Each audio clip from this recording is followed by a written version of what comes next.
The crystal network's activation sent waves of energy across the entire planet. Jake felt the power flowing through him and Luna, connecting them to every living thing on Kepler 442b. For a moment, he could sense the planet's heartbeat, feel the breath of every creature, and understand the delicate balance that held the ecosystem together above them. Jackson's helicopters stopped their advance as pillars of blue light erupted from crystal formations across the continent.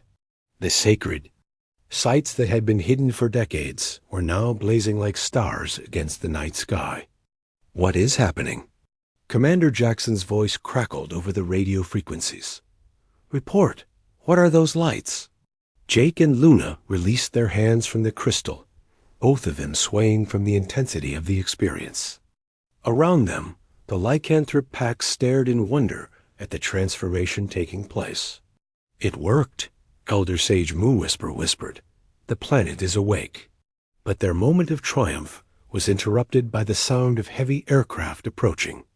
A massive military transport ship descended through the trees, crushing branches and landing in the clearing with a thunderous roar. Commander Jackson emerged from the ship with a squad of heavily armed soldiers. His face was twisted with rage as he saw the crystal formations blazing with light. Shut it down, Jackson shouted at his men. Use the plasma charges. Destroy every crystal in this area. Commander, wait, came a new voice. Admiral Grace Stone stepped out of the transport ship, her uniform bearing the insignia of the Colonial Fleet Command. Before we take any irreversible action, I want to understand what we are dealing with. Jake had heard of Admiral Stone. She was known as a fair leader who cared more about protecting colonists than advancing corporate interests. Admiral Stone, these creatures have activated some kind of alien weapon system, Jackson said quickly. We need to neutralize the threat immediately. Admiral Stone looked around the clearing, taking in the peaceful lycanthrope families and the beautiful crystal formations. Commander, these do not look like weapons to me. Kane Ironwood stepped forward, showing no fear despite being surrounded by armed soldiers. Admiral Stone, I am Kane Ironwood, leader of this lycanthrope pack. These crystals are not weapons. They are the life support system for this entire planet. Sir, do not listen to the creature, Jackson said. It is trying to deceive you.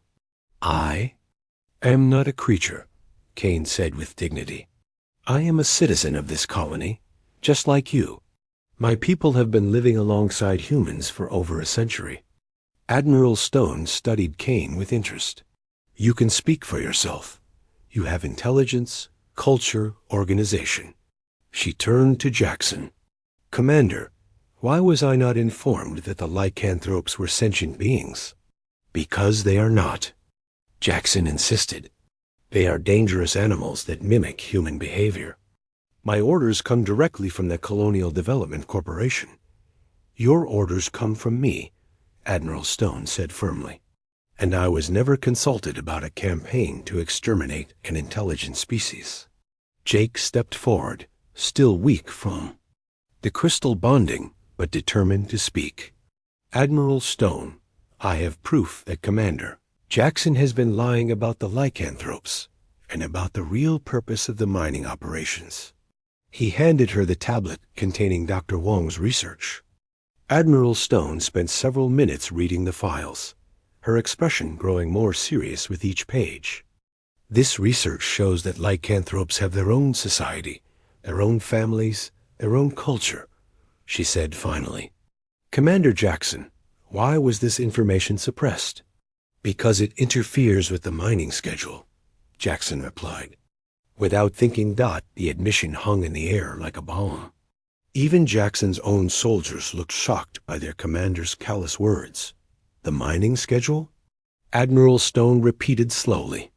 Commander, are you telling me that you have been conducting genocide to protect corporate profits? Jackson realized his mistake too late. Admiral, you do not understand the bigger picture. The corporations need those mineral deposits to fund the colonial expansion program.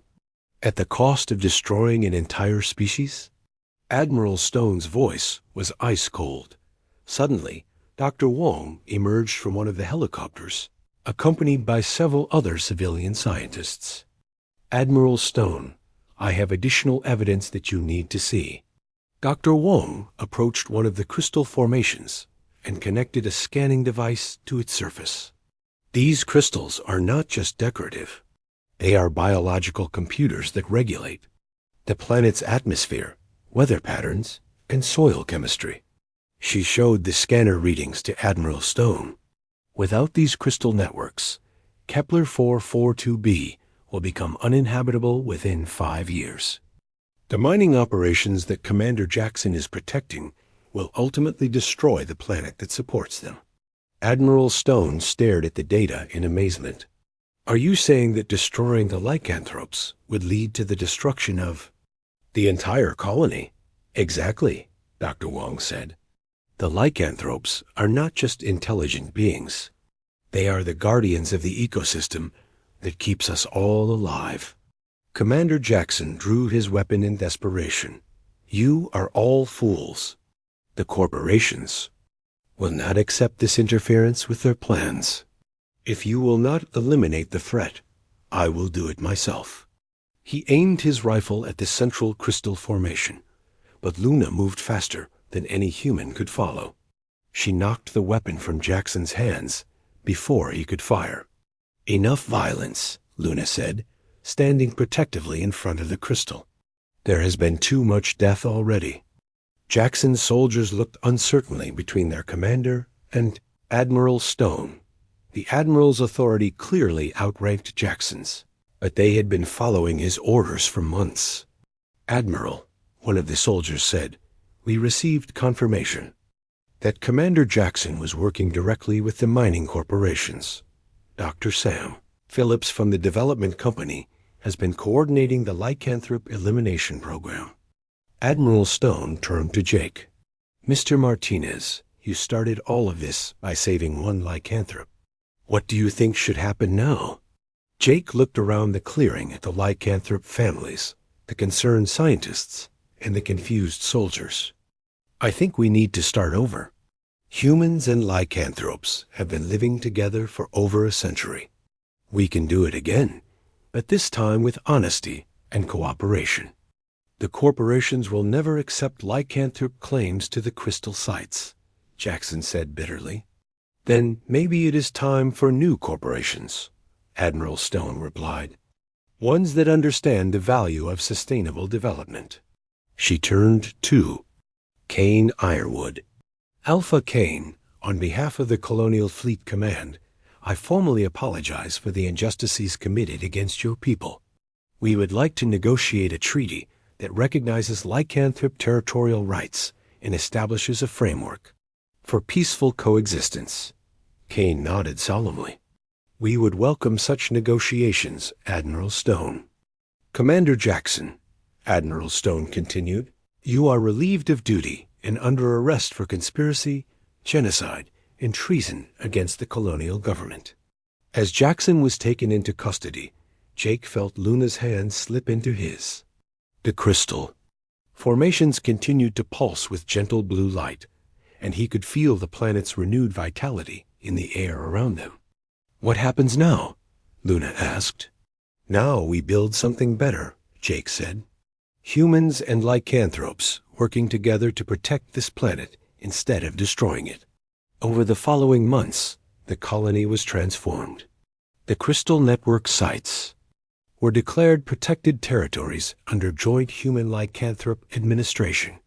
New mining operations were designed to work in harmony with the planetary ecosystem rather than destroying it. Jake became the first human ambassador to the lycanthrope Pax, helping to establish communication and trade agreements between the two species. Luna worked alongside him, using her knowledge of both human and lycanthrope societies to bridge the gap between them. Dr. Wong's research led to breakthrough discoveries about sustainable terraforming technology. The methods learned from studying the crystal networks were eventually sent back to Earth, helping to heal the environmental damage caused by Centuries of industrial exploitation, the mining corporations that had supported Jackson's genocide, were disbanded, replaced by cooperative organizations that included both human and lycanthrope representatives.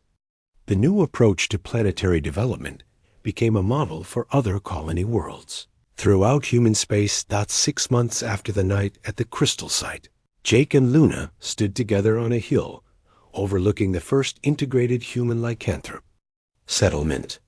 Children of both species played together in the streets below, while their parents worked side by side to build a better future. "Do you ever regret saving my life that day?" Luna asked with a smile. Jake thought about everything that had happened since he found her trapped under those rocks. He had lost his job as a mining engineer, been branded a terrorist by his own species, and nearly died several times fighting against Commander Jackson's forces. But he had also discovered that the universe was far more complex and wonderful than he had ever imagined. He had learned that cooperation was stronger than conquest, that understanding was more valuable than exploitation, and that sometimes the most important thing a person could do was simply help someone who needed it. "Never," Jake said, taking Luna's hand in his. "Saving your life was the best decision I ever made." Luna smiled, her yellow eyes reflecting the light from the crystal formations that dotted the landscape like gentle stars. Jake drove the stolen transport vehicle through the dark forest, while Luna and Maya guided him toward their pack's hidden camp. They had disabled the tracking system, but Jake knew Jackson's forces would eventually find the abandoned vehicle and follow their trail. "Turn left at that fallen tree," Luna said, pointing ahead. "The camp is just beyond that ridge."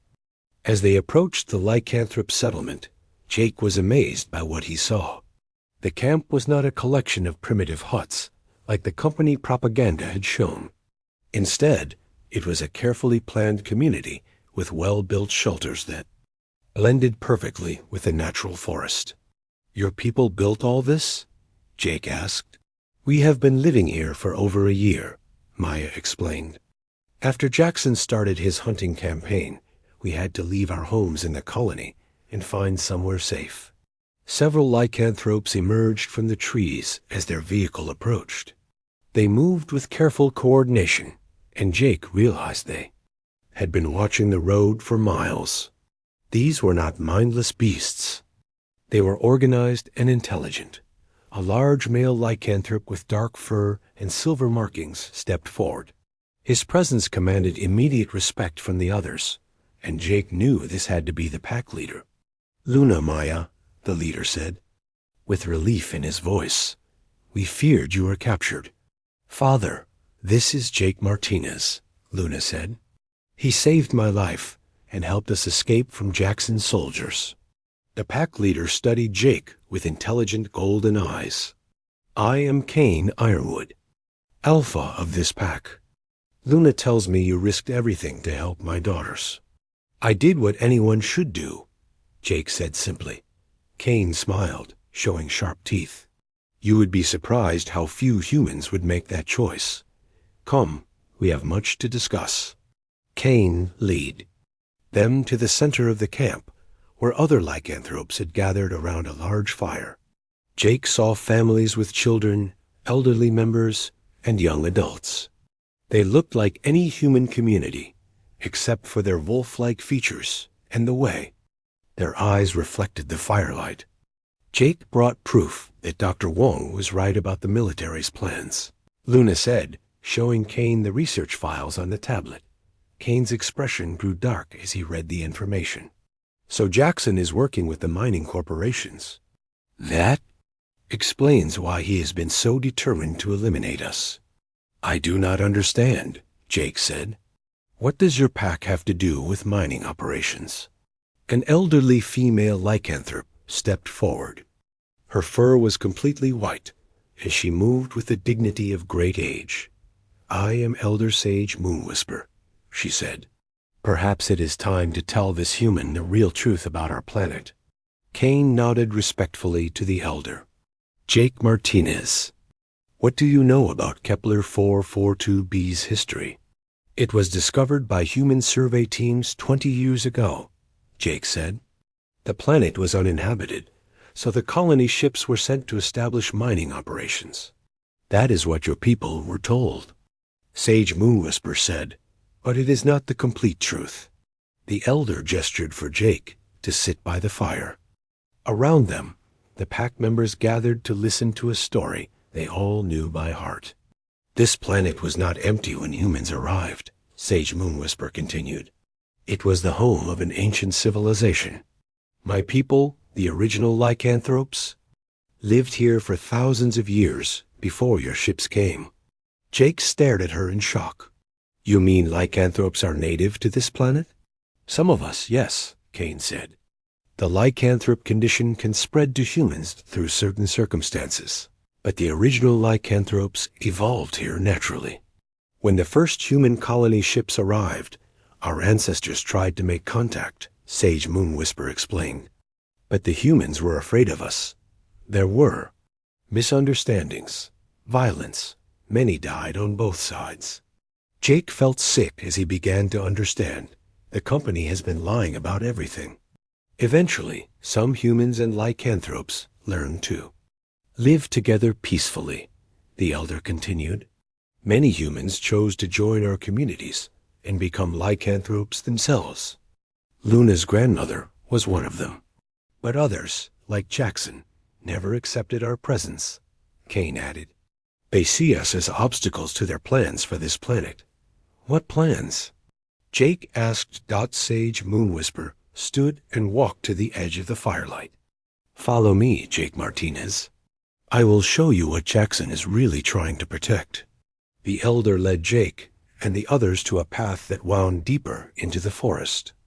After walking for 20 minutes, they reached a clearing where the trees grew in perfect circles around a series of strange crystalline formations. This is a sacred site, Sage Moonwhisper said, one of many scattered across the planet. These crystals are alive, in a way. They are part of a planetary network that maintains the balance of life on Kepler 442b. Jake approached one of the crystals and felt a strange tingling sensation. The crystal pulsed with soft blue light, and he could hear a faint humming sound. What do they do? Jake asked. They regulate the atmosphere, purify the water, and help plants grow, Kane explained. This planet's ecosystem depends on these crystal networks. Without them, Kepler 442b would become a dead world within a few years. But if the mining corporations extract all the rare minerals from the planet, they will destroy the crystal networks, Sage Moonwhisper said. The entire planetary ecosystem will collapse. Jake felt the pieces of the puzzle falling into place. That is why Jackson wants to eliminate the lycanthropes. You are the only ones who know about these sites. Exactly, Kane said. As long as we exist, we can warn people about what the corporations are really doing. But if we are all dead, no one will be left to protect the planet, Jake finished. Suddenly, Luna tensed and sniffed the air. Aircraft approaching. Multiple vehicles.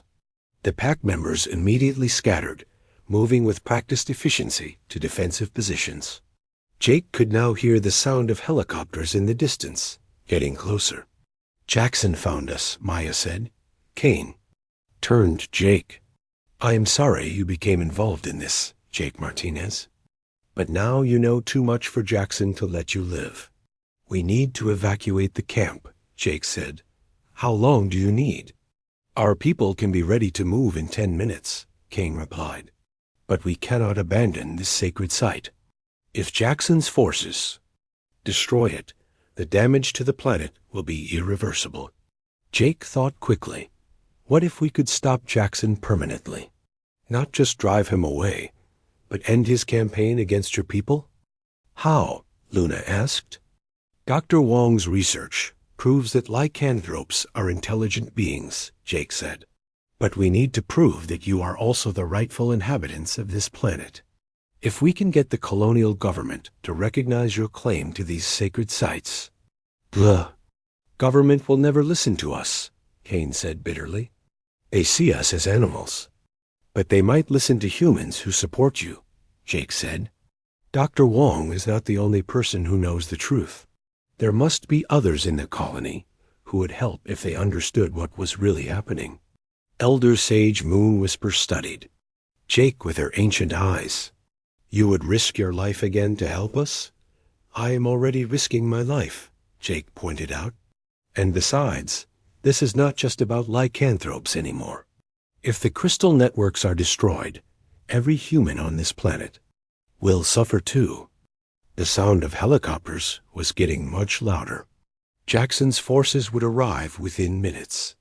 There is another way, Sage Moon Whisper said suddenly. The crystal networks can be activated manually. If we demonstrate their power, show everyone what they can do, ... How do we activate them? Jake asked. It requires a bonding between human and lycanthrope consciousness, the elder explained. But it is dangerous. The process might kill whoever attempts it. Kane stepped forward. I will do it. No, Luna said firmly. I will. Jake saved my life. Let me save his. Wait, Jake said. What exactly does this bonding involve? You and... Luna would need to place your hands on the central crystal at the same time, Sage Moon Whisper explained. Your human technology instincts combined with Luna's lycanthrope connection to the planet might be enough to activate the network. And if it works, every crystal formation on the planet will light up like a beacon, the elder said. The effect will be visible from orbit. No one will be able to deny that this planet has a functioning ecosystem that must be protected. The helicopters were almost overhead now. Jake could see searchlights cutting through the trees. Jake, you do not have to do this, Luna said. My pack and I can find another way to survive. Jake looked around at the lycanthrope families, preparing to flee their homes once again. Children held tightly to their parents' hands, while the adults tried to hide their fear. These people had been running and hiding for too long.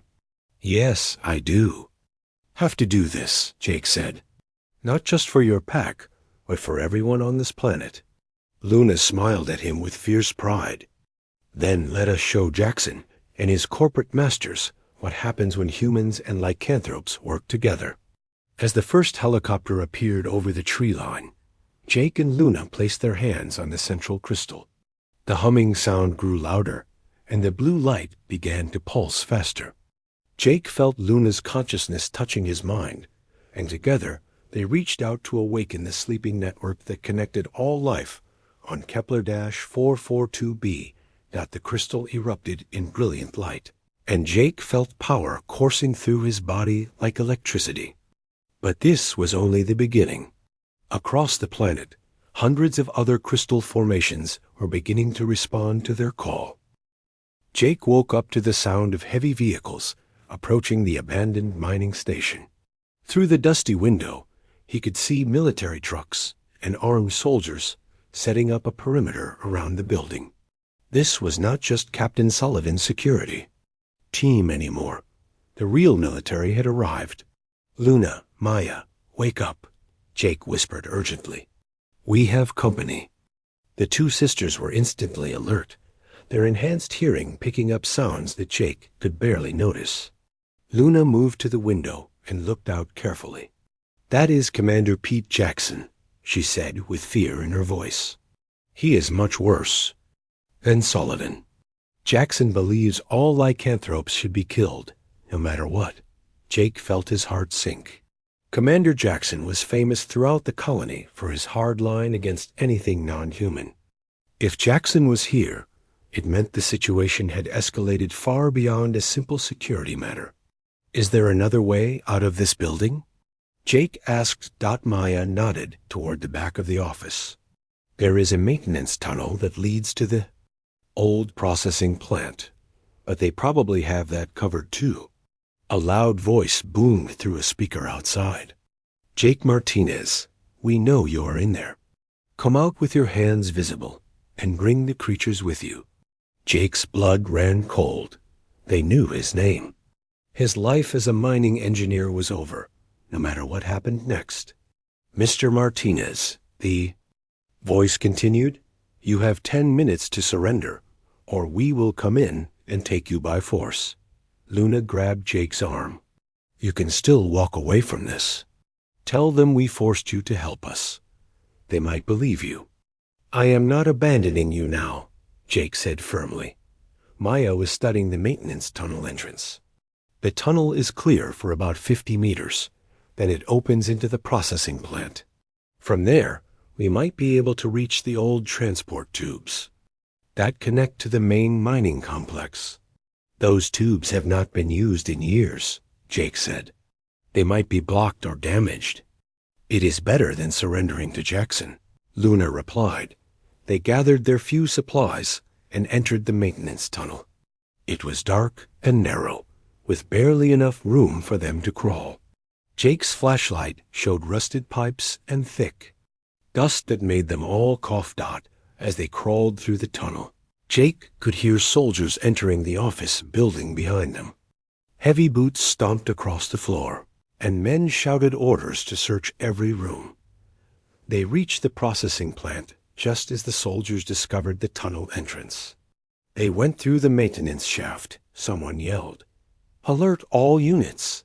The processing plant was a huge space filled with old machinery and conveyor belts. Jake led Luna and Maya toward the transport tube entrance, but they could already hear vehicles surrounding the building. There, Maya pointed to a woman hiding behind one of the large machines. That is Dr. Lisa Wong. She studies our people. Jake had heard of Dr. Wong. She was a xenobiologist who worked for the research division. But what was she doing here?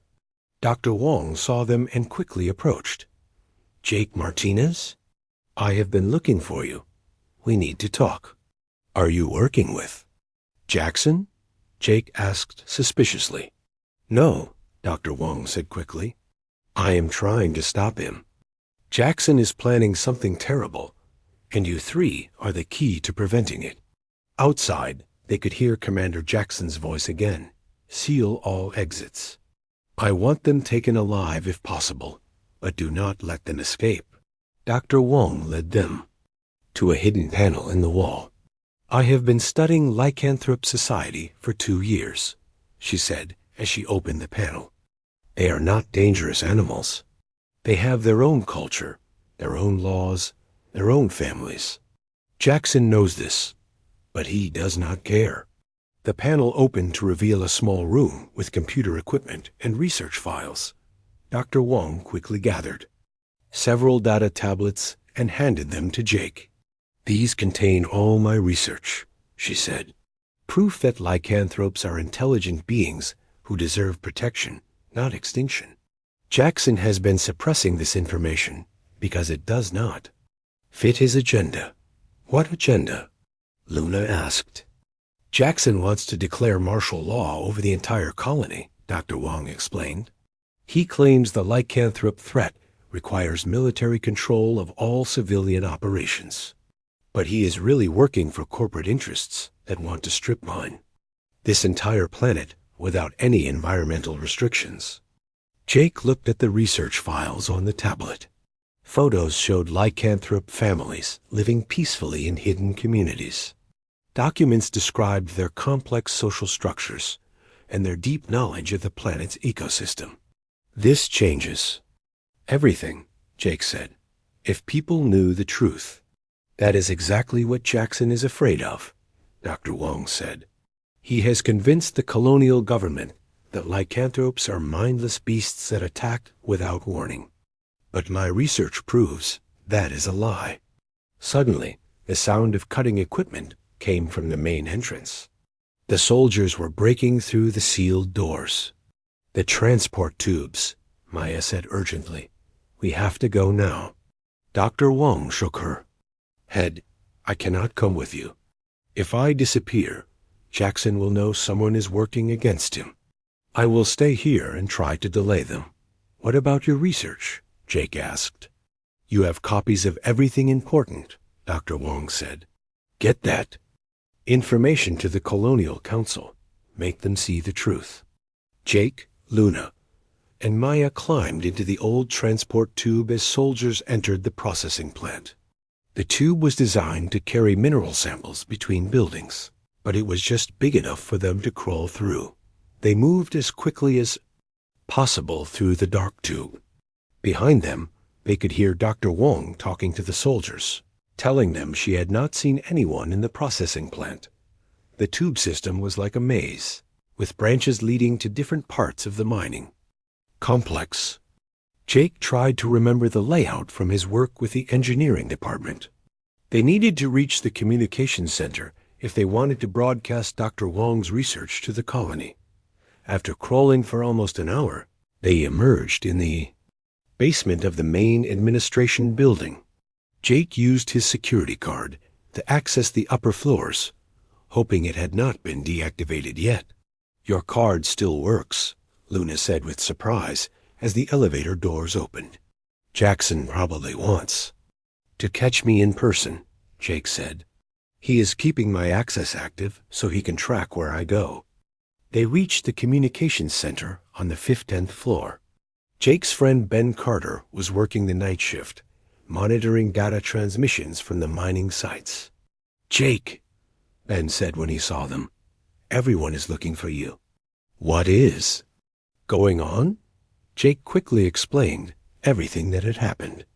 He showed Ben the research files and told him about Dr. Wong's discoveries. Ben stared at Luna and Maya with amazement. "These are lycanthropes, but they look so normal." "We are normal," Maya said. "We are just different from humans." "Ben, I need you to help me broadcast this research to every terminal in the colony," Jake said. "People need to know the truth." Ben hesitated. "Jake, if I help you, I will lose my job. Maybe worse.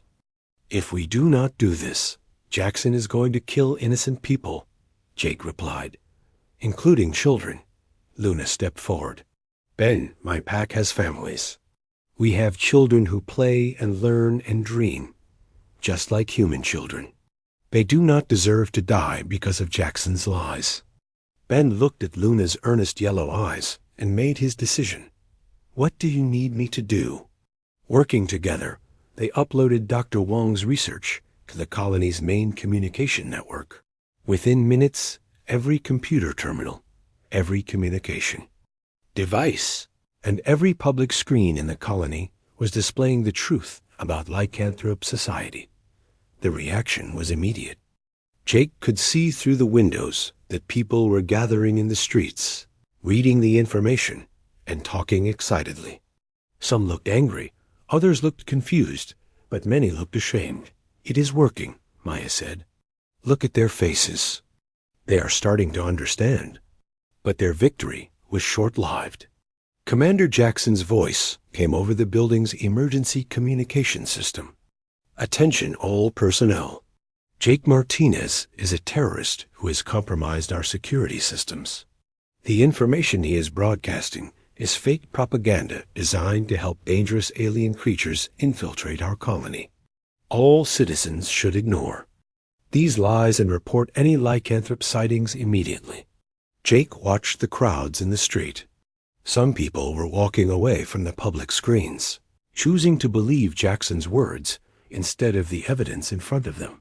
But others were staying and reading more of Dr. Wong's research. "It is not enough," Luna said. "Jackson is too powerful. People are afraid to go against the military. Then we need to give them something more," Jake said. "We need to show them that lycanthropes and humans can work together." Maya looked at him with confusion. "How do we do that?"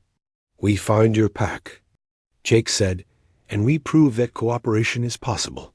Ben had been monitoring the security channels while they talked. "Jake, Jackson has declared martial law. He is ordering all civilians to stay in their homes while the military conducts safety sweep of the entire colony. That means he is going to start hunting lycanthropes door to door," Luna said with horror. Jake felt the weight of responsibility settling on his shoulders. Saving Luna had started as a simple act of kindness. But now the lives of hundreds of people depended on what he did next. Where is your pack hiding? Jake asked Luna. In the old-growth forest, about 30 miles north of here, she replied. But Jackson will find them eventually. He has thermal scanners and tracking equipment. The next morning, Jake helped Luna walk to the edge of his property. Her leg was still weak, but she insisted on showing him where to look for her sister. The storm from the night before had made the rocky ground slippery and dangerous. The cave. Entrance is behind that tall rock formation, Luna said, pointing to a spot about half a mile away. Maya and I were exploring the tunnels when we heard the mining explosions. We tried to run, but the ceiling started falling. Jake studied the area through his binoculars. I can see the entrance, but there are more rocks blocking it now. The storm must have caused another small landslide. Maya is strong, but she has been trapped for 4 days now, Luna said with worry in her voice. We need to hurry. Jake went back to his cabin and gathered his equipment. He took his portable scanner, a powerful flashlight, rope, and his toolkit. He also packed water and energy bars in case they found Maya alive but weak. You should stay here and rest, Jake told Luna. Your leg is not ready for climbing through. Caves, Luna shook her head. Maya will not trust a human she does not know. She will be scared and might try to run even if she is hurt. You need me there. Jake wanted to argue, but he knew Luna was right. He had learned enough about werewolves in the past few days to know they were very suspicious of humans. And for good reason. They walked slowly toward the cave entrance. Luna leaned on Jake for support when the ground was too rough for her injured leg. As they got closer, Jake could hear faint sounds coming from inside the cave system. Maya, Luna called out. Maya, can you hear me? A weak voice answered from deep inside the tunnels. Luna? Luna, is that really you? Yes, we are coming to get you out. Jake used his scanner to check the stability of the cave entrance. The readings were not good. More rocks could fall at any time, but the passage was still open enough for them to get through. Stay close to me, Jake said as they entered the cave, and if I tell you to run, you run. No arguments. The tunnels were dark and narrow.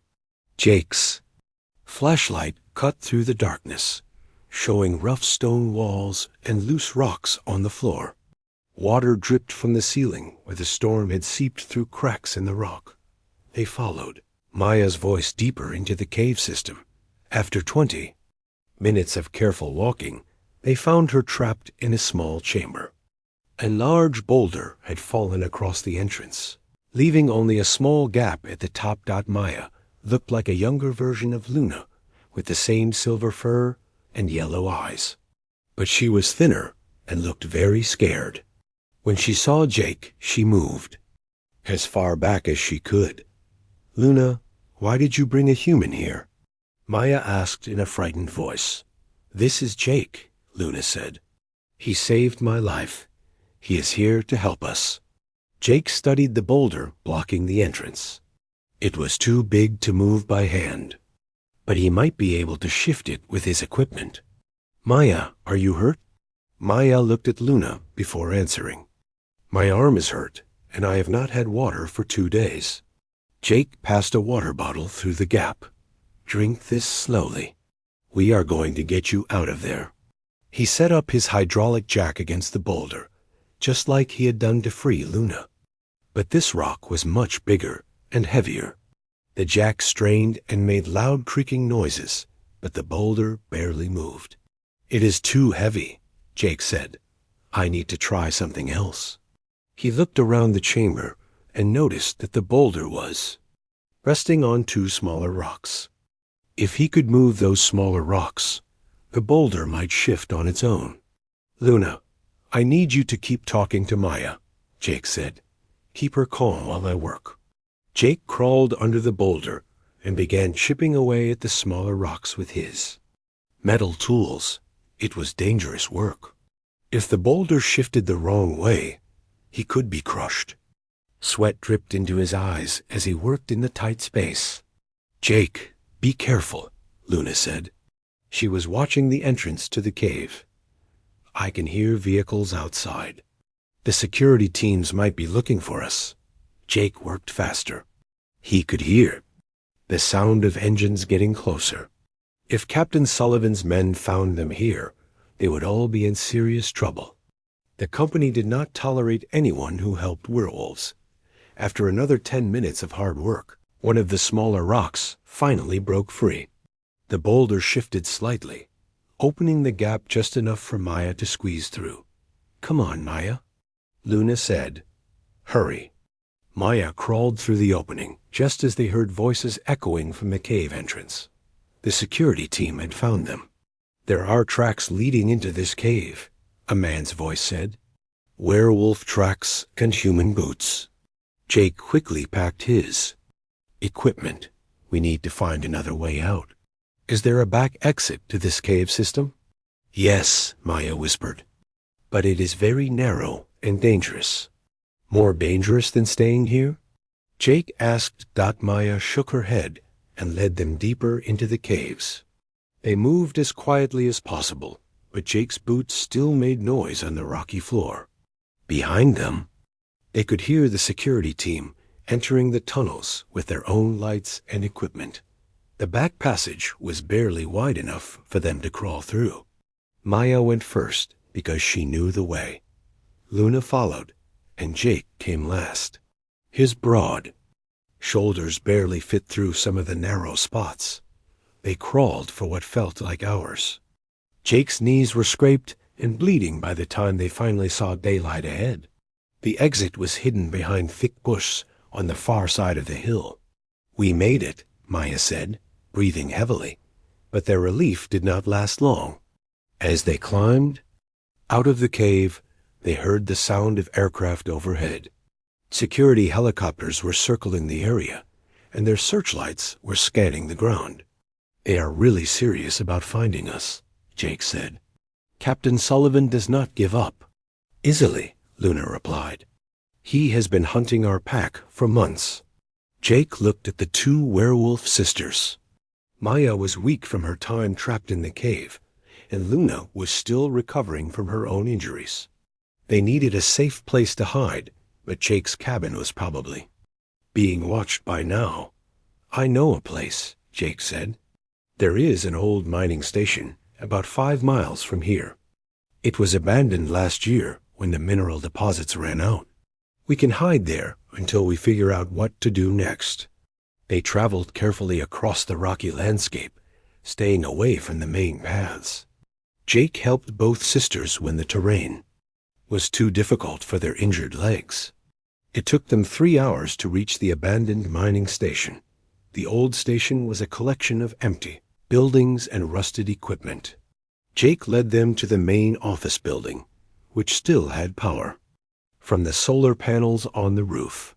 "We should be safe here for a while," Jake said, "but we cannot stay long. Sullivan will search every abandoned building in the area eventually."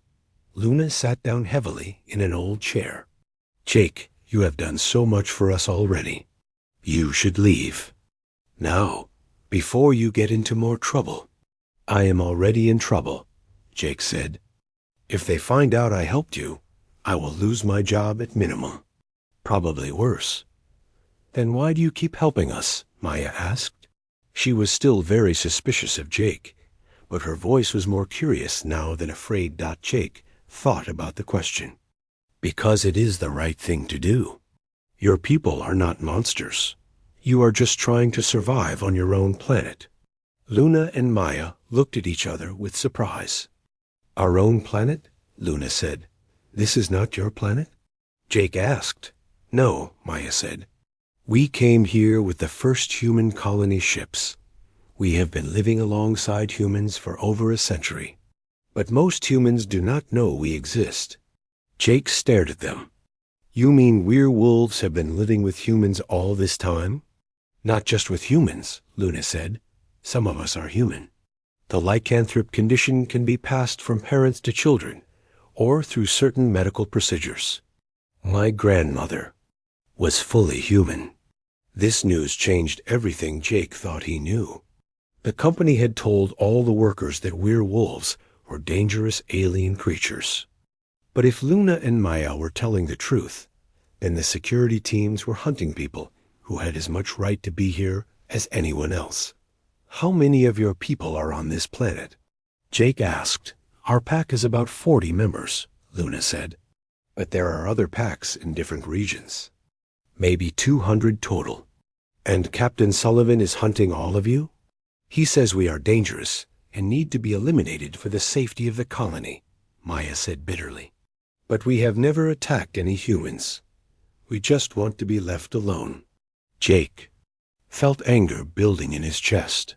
He had always trusted the company to tell workers the truth about the dangers on this planet. But now he was learning that the real danger might be coming from the people he worked for. Outside the abandoned building, they could hear the helicopters still searching. Jake knew that tomorrow he would have to make a choice. He could turn Luna and Maya over to Captain Sullivan and probably get a reward. Or he could continue helping them and become a fugitive himself. As he looked at the two sisters cleaning Maya's wounds and sharing the little food they had, Jake realized the choice had already been made. He was going to help them, no matter what it cost him. Tomorrow we need to find the rest of your pack, Jake said. Captain Sullivan is not going to stop hunting, and you cannot keep running forever. We need to do something that will change the situation. Luna looked at him with her fierce yellow eyes. What did you have in mind? I am not sure yet, Jake admitted, but I am done believing everything the company tells me. It is time to learn the real truth about what is happening on this planet. Jake Martinez wiped the sweat from his face as he walked away from the mining site. The twin suns of Kepler 442b were setting, painting the rocky landscape in shades of orange and red. After 12 hours of fixing broken drilling equipment, all he wanted was to get back to his small cabin and rest. The path to his home led through a narrow canyon between two large hills. Jake had walked this route hundreds of times in the past 2 years. He knew every rock and every turn. But today something was different. A strange sound echoed through the canyon. A low whimpering that made him stop and listen. Jake looked around carefully. The company had warned all workers about the dangerous animals on this planet. Wild creatures lived in these hills, and some were very big and very hungry. But this sound was different. It did not sound like a hunting cry or an angry roar. It sounded like someone was hurt and in pain. He followed the sound up a steep slope covered with loose rocks. His boots slipped on the stones, but he kept climbing. The whimpering got louder as he moved higher. Then he saw it, a huge pile of boulders that had fallen from the cliff above. Something was trapped underneath. Jake moved closer and saw a pale hand sticking out from between the rocks. The fingers were long and had sharp nails, but it was definitely a hand. Someone was buried under all that stone, and they were still alive. Hello? Jake called out. Can you hear me? A weak voice answered from under the rocks. Help, please, The voice sounded like a young woman, but there was something strange about it. It was deeper than a normal human voice, and the words came out in an odd way. Jake did not care. Someone needed help, and he was not going to walk away. He started moving the smaller rocks first, throwing them aside as fast as he could.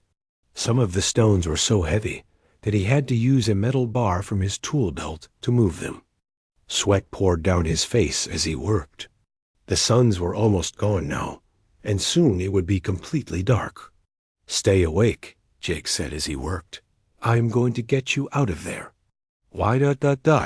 Why are you helping me? The voice asked. Jake paused for a moment. It was a strange question.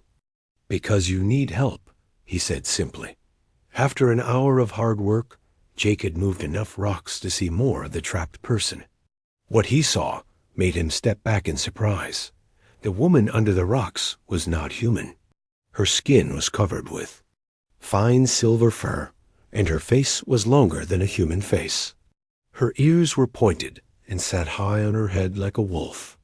When she opened her eyes to look at him, they glowed yellow in the dim light. Jake had heard about these creatures. The company called them lycanthropes or werewolves. They said these beings were dangerous monsters that attacked humans without warning. The security teams hunted them whenever they found them. But this one looked young and scared, not dangerous at all. "You are human," she whispered. "You should run away from me." "I am not running anywhere until I get you free," Jake said, and went back to moving rocks. The largest boulder was pinning her legs. Jake tried to lift it, but it was too heavy. He needed something to give him more leverage. He ran back to the mining site and borrowed a hydraulic jack from the equipment shed. Nobody would miss it for one night. When he returned, the werewolf girl was unconscious.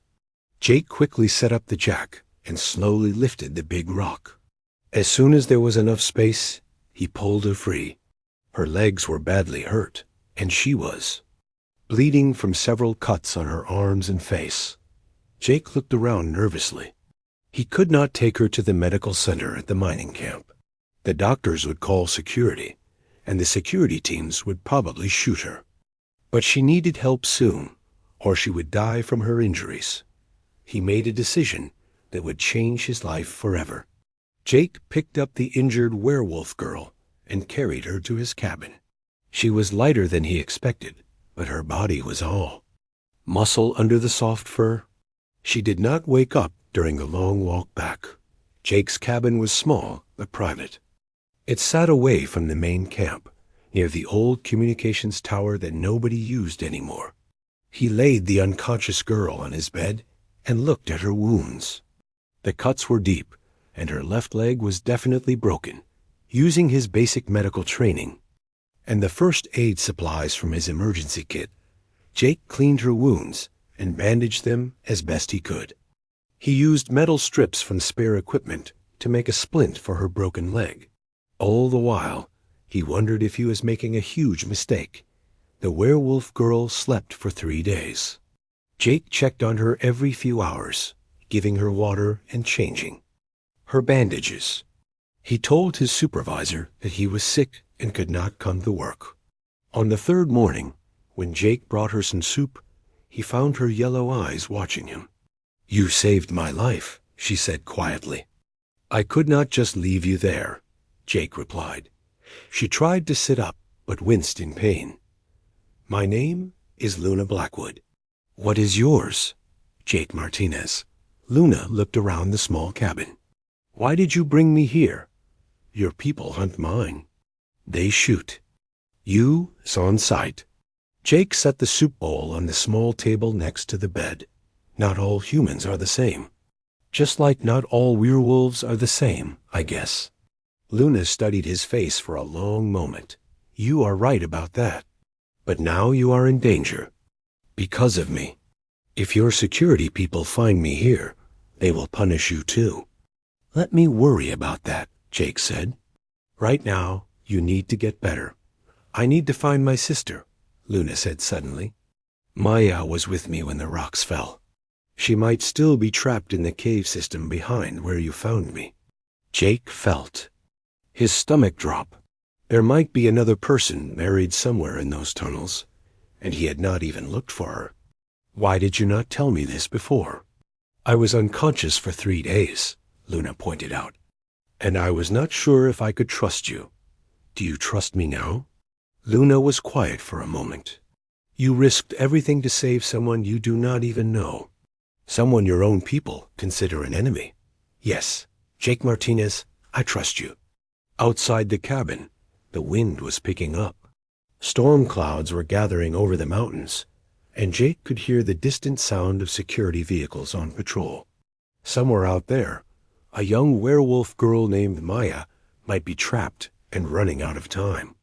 And here in his cabin, Luna was still too weak to walk properly. Jake looked at Luna's determined yellow eyes and made another life-changing decision.